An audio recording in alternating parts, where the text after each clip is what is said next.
Cecil's Call.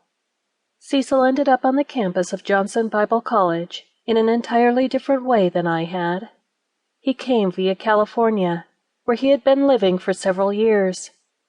With a beer in one hand and a cigarette in the other, he was watching TV as the funeral train, carrying the body of Bobby Kennedy, made its way across country. For some reason, the thought came to his mind, where would my soul be headed if my body was on that train? He knew good and well where his soul would be headed, and it wouldn't be to heaven.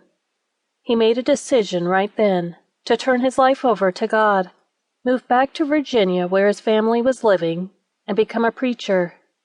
He thought he would be unable to stay faithful to God unless he was in ministry. Cecil was no stranger to ministry. Bruce Rockwell, a young Baptist minister in Spencer, Virginia, and his wife, Mary Frances, had taken Cecil into their home in Cecil's late teenage years. They literally took him right out of jail and promised to be responsible for him while he finished high school.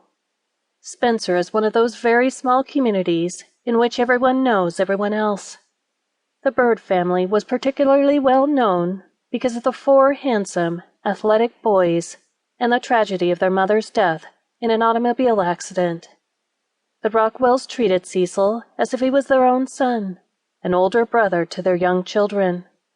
They had rules: no drinking, no smoking, no breaking curfew. There were chores to be done, too, like mowing the grass, and no going out until you did, and no going out on school nights either.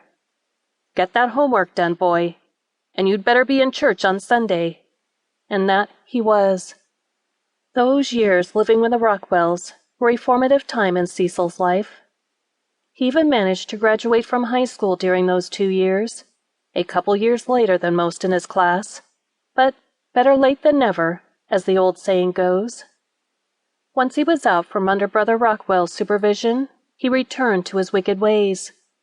The gospel seeds, however, had been planted.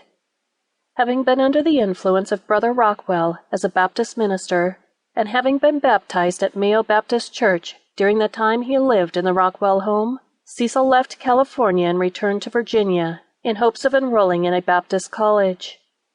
His plans changed when his sister, Sharon, introduced him to Vernon Eaton, a young minister at Morgan Ford Christian Church in Ridgeway, Virginia. Vernon, also known as Butch, told Cecil about Johnson Bible College, the college from which he had recently graduated. He called the college and secured a place for Cecil, just like that. A few days later, with $9 in his pocket, waiting on the side of the road for Walter Thornton to give him a ride to Johnson Bible College, Cecil smoked his last cigarette. God's call on Cecil's life was just beginning. Little did he know that the next steps would lead to Africa. Those steps would come in a whirlwind in which 2 became 1, a whirlwind in which Cecil and I were commissioned.